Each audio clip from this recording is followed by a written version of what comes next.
It can feel like the climate is changing faster than we can react, but there are people doing good work. There is a climate crew.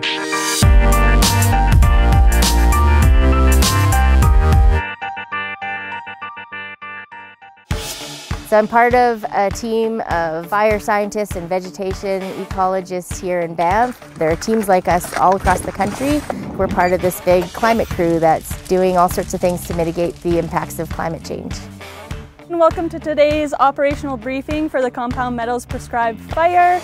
We're going to be trying to complete the structure protection on the Town of Banff generator. To achieve today's incident objectives, the ignition group that's going to be led by Jane as ignition specialist. Ground operations are led by me. Quick reminder to have your sleeves rolled down, proper PPE. Okay, thanks everybody. Have a good day and be safe, and we'll talk to you out on the fire line.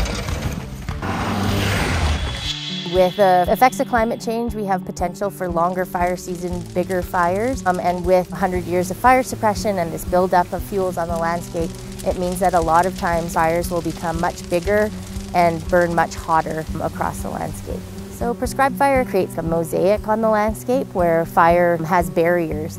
In the absence of prescribed fire, a fire could just wipe out an entire watershed and the ecosystem as a whole. Like in this area, this used to be dense forest, and now you can see it's much more open. Fires just got taken out of the ecosystem, and as a result, the health of the ecosystem really declined, and the quality of the habitat for wildlife also declined with it. Fire is a really important process in our ecosystems, much like many other processes like flooding and avalanches. Fire, part of the ecosystem. You can see that there's still the remnants in the charcoal on the bark here from it burning in 2003. And so this area was part of that prescribed fire. And it's pretty cool. You can actually see that the tree has protected itself with this really thick bark. Well, different trees have different adaptations to fire because fire is a natural disturbance that's common in this area to rejuvenate the forest. So even though there's less standing trees, it's still really good wildlife habitat. That's right. If this were to turn back into a meadow, a lot of the native grasses and forbs and plants that you see on the ground here will flourish because there's more sunlight hitting the ground. And actually, these areas would have been maintained by fire largely by Indigenous people who would have lived here before the park.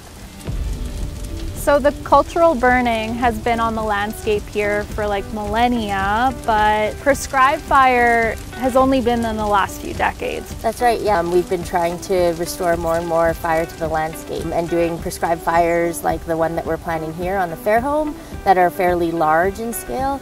How prescribed fire works.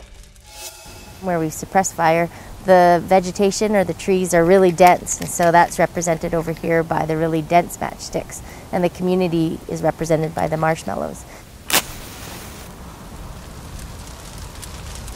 But in areas where we've done prescribed fire, the trees are more thinned out, they're more spaced out, which means that the community over here is better protected from wildfire. Fire can actually protect us.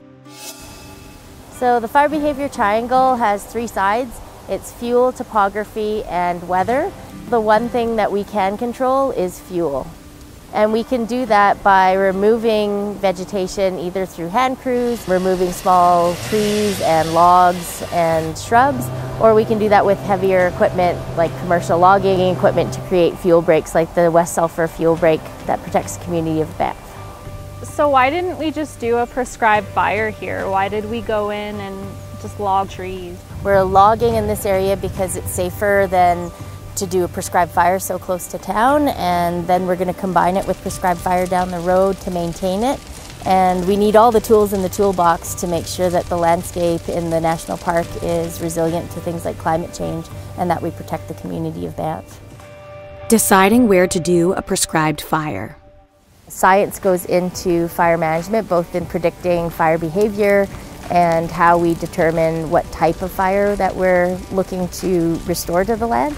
It's not an exact science. We have to work with the weather that we're given, the site, the amount of fuel and vegetation that's on the ground, And so a lot of how we restore fire to the land is based on experience, and that may mirror largely what Indigenous people in this area would have done in the past too. We burn in Parks Canada for very specific ecological reasons.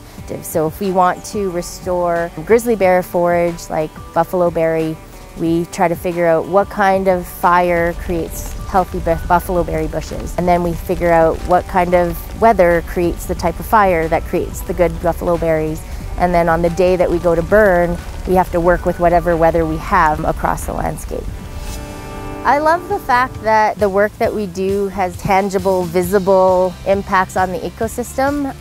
Fire managed appropriately will always increase the resilience of that ecosystem to things like climate change or the negative impacts of wildfire.